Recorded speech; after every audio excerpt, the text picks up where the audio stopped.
Hola, bien, esta es una segunda entrega con respecto a sucesión. Vamos a ver algunos temitas que es necesario puntualizar. Con respecto a la adquisición de la herencia, es necesario destacar que hay distintas clases de herederos de acuerdo qué relación tenían con el causante o con el testador, según si se encontraban bajo la patria potestas. Los que estaban bajo la patria potestas se llamaban heredes sui et necessari, herederos suyos y necesarios, y estos herederos suyos o necessari o heredes sui et necessari eran los hijos e hijas del causante, ya sean que sean sanguíneos o adoptivos o adrogados. La mujer cum manu también entraban, y ellos adquirían la herencia de pleno derecho, en forma automática, cuando se producía el deceso del causante, y no la podían rechazar. Pero en el caso de que la herencia fuera damniosa, es decir, que el pasivo superaba al activo, lo que podían llegar a hacer es abstenerse, utilizar el ius abstenendi. Se abstenían de la herencia, no se inmiscuían en ella, no tocaban la herencia. Por lo tanto, los acreedores del causante iniciaban el procedimiento concursal del abonorum venditio sobre la cabeza del causante, y la tacha de infamia iba sobre la cabeza del causante, sin perjudicar a estos herederos suyos y necesarios que hicieron uso del ius abstenendi y que no tocaron la herencia y se abstuvieron de ella. También el testador podía evitar esta situación porque sabía quizás que su pasivo era superior a su activo, y por lo tanto podía evitar esta situación a los herederos suyos y necesarios, y podía nombrar un heredero necesario testamentario, y nombraba a un esclavo que lo manumitía y lo nombraba heredero en el mismo momento en el testamento. Entonces él evitaba que sus acreedores inicien el procedimiento de la bonorum venditio sobre su cabeza, y directamente la iniciaban contra este heredero necesario testamentario, que era heredero de pleno derecho, que no podía rechazar la herencia y era heredero en forma automática, y por lo tanto estos acreedores iniciaban el procedimiento del abonorum vendictio sobre el esclavo manumitido y nombrado obviamente heredero, ahora liberto.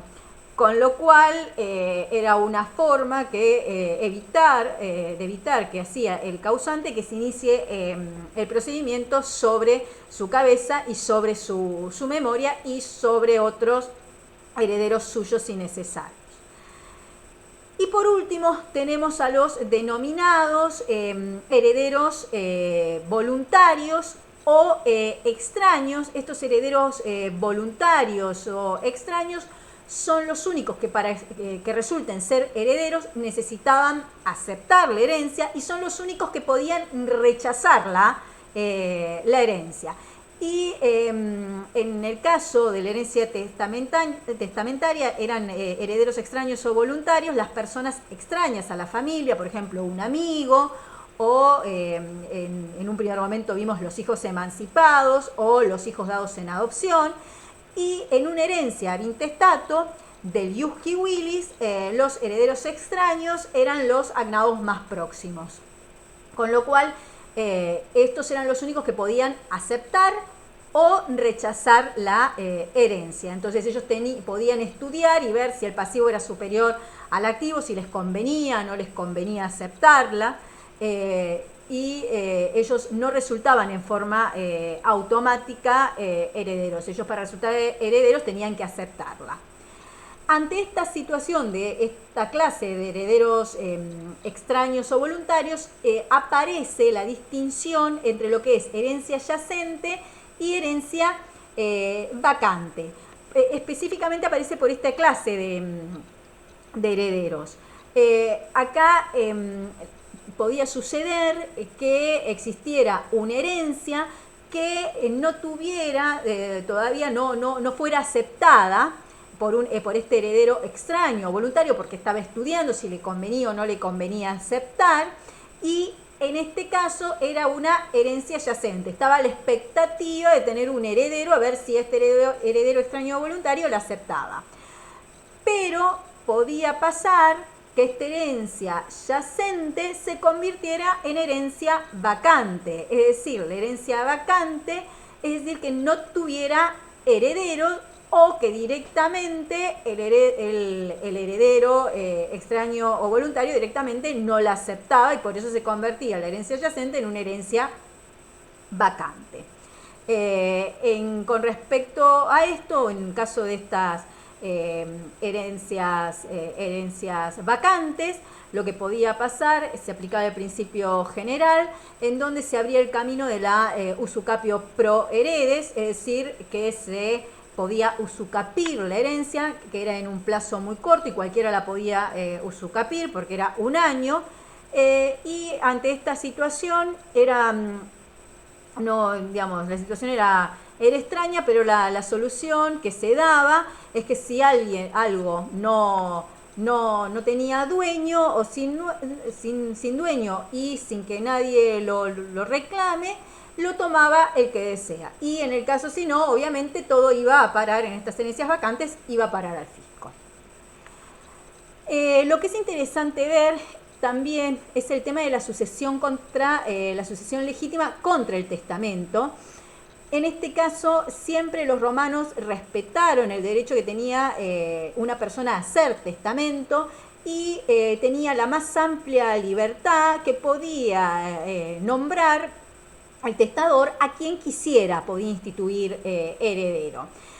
Pero con el tiempo se fueron dando situaciones inequitativas, entonces se trató de solucionar a través de distintas reglas o a través de distintos principios, en donde cumpliera, ¿no? el testador con un deber, ¿no? de nombrar a herederos, y que no nombre a cualquier persona y que desherede por el solo hecho de desheredarlo. Entonces se fueron poniendo distintas restricciones o límites del ius qui willis. Por ejemplo, el testador tenía la obligación de, si quería instituir a un hijo varón, lo tenía que instituir heredero en forma nominativa, por ejemplo, que Lucio sea mi heredero, y en el caso que lo quisiera desheredar a un hijo varón, también lo tenía que hacer en forma expresa nominativamente, es decir, que desheredo a mi hijo Lucio. En el caso de las hijas mujeres o demás descendientes, podía ser una cláusula general desheredándolos, nombrándolos en forma genérica. Pero en caso de los hijos varones, no. A través de esto, lo que se estableció para que se cumplan estas reglas, con el tiempo, especialmente a fines de la República, lo que se establece es la querella de testamento inoficioso. Que esta querella de testamento inoficioso la podían ejercer los descendientes con respecto a los ascendientes y viceversa, y también los hermanos y esta es del causante, ¿no? Y esta querella se podía ejercer si una persona hubiese sido desheredada injustamente o hubiese sido preterida injustamente. Preterida es silenciada, es decir, olvidada, es decir, que no se expresó nada con respecto a ella, es decir, no se la instituyó ni tampoco se la desheredó. o también se podía iniciar esta querella de testamento inoficioso si se hubiera dejado menos de lo que le hubiera correspondido. En un primer momento no decía a qué se refería lo que le hubiera correspondido y se tomó el tope de la lex falsidia, que estableció que los testadores tenían que dejar a los herederos una cuarta parte. Con lo cual uno en un primer momento no había causas de desheredación, ni tampoco había, antes de la lex falsidia, no se sabía lo que le hubiera, si le hubiera dejado menos de lo que correspondía. El que alegaba lo tenía que probar y por lo tanto esto dependía del arbitrio judicial.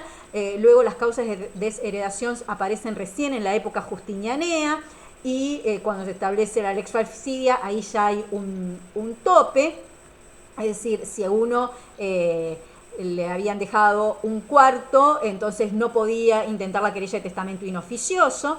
Y esta querella siempre era la última vía que se intentaba, porque si había otro remedio para hacer caer el testamento, procedía el otro remedio, no esta querella. Y debía ser intentada la querella dentro de un plazo de 5 años desde lo que es la denuntiatio, la denuncia de la herencia.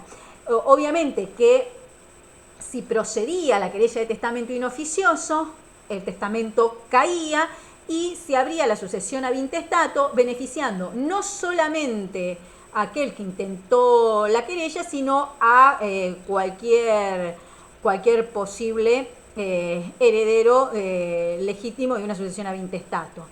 Pero en el caso de no proceder la querella de testamento inoficioso y si era rechazada o esta no procedía, obviamente que el testamento quedaba firme y aquel que intentó la querella no le correspondía nada de lo que pudiese haber recibido, ya sea un legado o cualquier otro tipo de liberalidad, y esto era porque había atacado la memoria del causante. Con respecto a otros dos temas que también es necesario puntualizar, uno es lo que es el beneficio de separación de patrimonios y el beneficio de inventario. Uno se da por vía pretoriana y el otro aparece con Justiniano. Desde que se adquiere la herencia, el patrimonio del causante se confunde y comienza a confundirse con el patrimonio del heredero. Y se forma toda una misma masa patrimonial y esto podía tener consecuencias económicas especialmente para los acreedores del causante y también para el mismo heredero. Los acreedores del causante, podía ser la situación que se daba, es que estaban en la expectativa de cobrar sus créditos porque habían hecho negocios con el causante, que era una persona solvente, y podían ver burladas sus expectativas de cobro porque el heredero era una persona que estaba cargada de deudas. Es por ello que el pretor les concede a los acreedores del causante el beneficio de separación de patrimonio, llamado beneficium separationis bonorum en latín, pero se conoce como beneficio de separación de patrimonios. Y ellos lo podían intentar. Esto es, lo intentan este beneficio de separación de patrimonios, lo intentan los acreedores del causante. Y si piden el beneficio de separación de patrimonios, los acreedores del causante se cobran con los bienes del acervo hereditario, es decir, de la herencia, porque lo separa de los bienes propios del heredero. Los primeros en cobrar, por lo tanto, si hay acreedores del causante que habían pedido este beneficio de separación de patrimonios, cobran ellos. Si hay algún acreedor del heredero, va a cobrar obviamente después, y si queda algún remanente, eso va al heredero.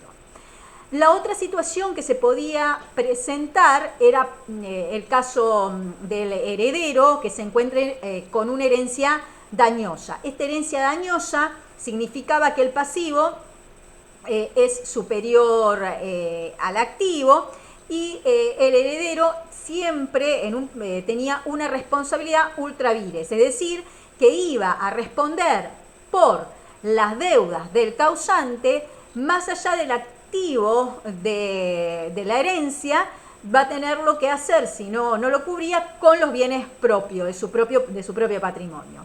Por eso es que Justiniano le reconoce a los herederos frente a una herencia dañosa el beneficio de inventario, que era llamada beneficium, digamos, luego se le dio este nombre, que se llama beneficium inventari.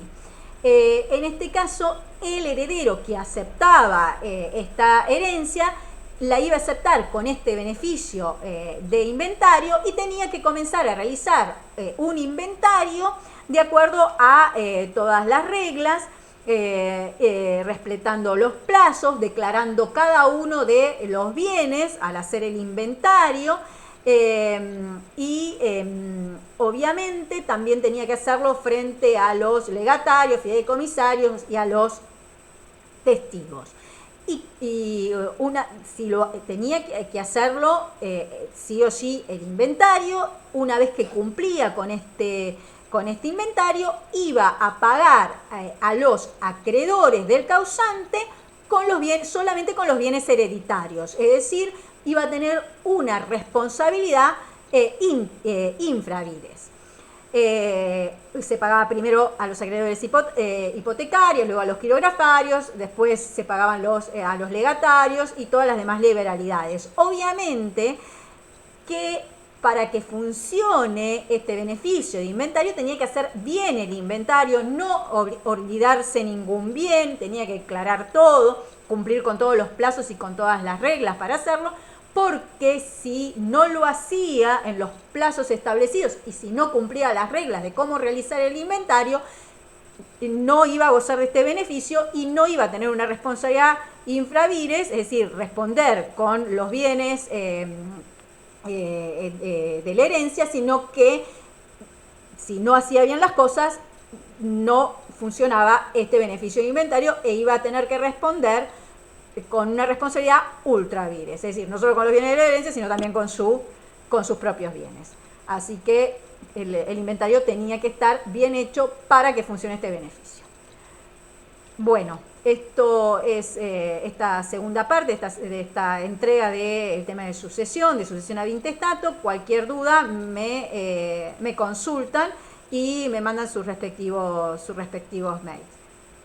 Hasta luego.